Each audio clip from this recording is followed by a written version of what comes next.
Hello, I'm putting a lot of faith in the rain radar right now. Work in progress Wednesday. Last week I showed you what was on the loom, which was black cotton on black cotton. It was this black cotton, and it wasn't very interesting to look at, but now it is finished and it is fantastic. I'm so pleased with this. Look at it. It's phenomenal. So yeah, that's all I have to say about that. Well done me. No, okay. So I ran out of the black cotton that I was using on that end, so you can sort of see that that's quite thin. You can see me through it. Hi.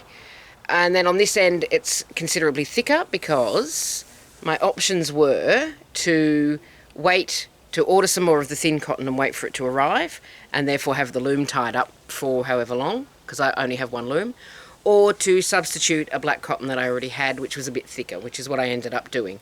I've tried to step it in. You can sort of see just about there's a couple of stripes of the thin cotton to sort of make it look a bit more like a design choice than a inability to calculate how much yarn I have.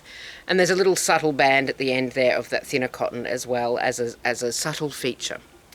So really happy with it, really happy with it. What was I going to say? I was going to say something. Oh, tension. A few tension issues, but there often is with clasped warp because you're using two different kinds of yarn. They have different stretch properties. You might not pull it tightly enough when you're doing the looping bit in the middle. Loads of reasons, but there was a bit of a tension issue, particularly with the green, but you know, worth it. I think worth it, worth all of the struggle and the pain. It wasn't struggle and it wasn't painful, but you know, if you can't be a little bit dramatic, what can you do? So yes, very pleased, very pleased with that. On the loom at the moment, I have something very simple and straightforward. It is a plain weave scarf, so we'll go and have a look at that.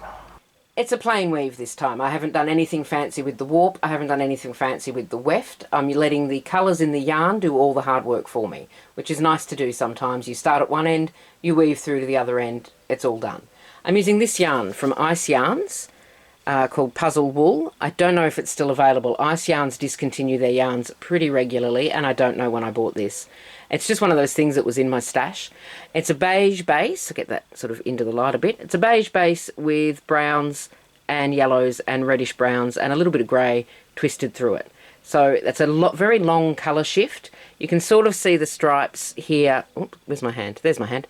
You can sort of see the stripes from the warp in there as well. There's not a lot happening in the weft at the moment because I've started at the light end, but we'll see how it goes when it moves through the colours. But yeah, essentially that's it. It's a plain weave scarf. It's about 15 centimetres wide at the moment, and we'll see how wide it is when it comes off the loom. That'll be exciting.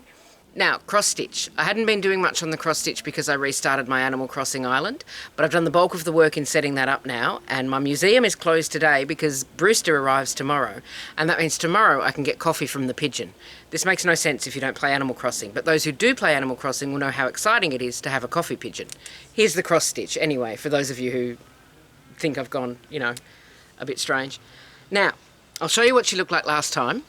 What I've mostly been working on is the bodice, and I feel justified in having avoided it for so long. So here's what she looks like now, and I'm going to show you the bodice in close-up. But I've done a few of the flowers and everything down here, and here also. But the main thing is the bodice. So I'm going to show you in close-up because that is 4 different colours, and you don't believe me, and I don't believe me either. Is this correct to the chart? If you compared this to the chart, would you find a perfect match? Absolutely not. No, you wouldn't. It's almost utterly made up. The shape of it's what it should be, and the sleeves I think are fine, but all this bit in the middle, made up, because as I said, 4 different colours. Can you tell? You can't. So it is, because this is done in 3 strands, so one of these colours is 3 strands of very dark navy. One of them is 2 strands of very dark navy and a strand of black. One of them is 3 strands of very pale cream. And the other colour is 3 strands of a different very pale cream. Do you see why I went cross-eyed doing that? I avoided this bodice for months. But it is finally done. It is out of the way. I can move on with my life. And get this. This is almost finished down here. I said that quite optimistically, but it's probably not going to be done for next week. But that's where the cross stitch is at. She's not abandoned. I just put her to one side while I unlocked the coffee pigeon.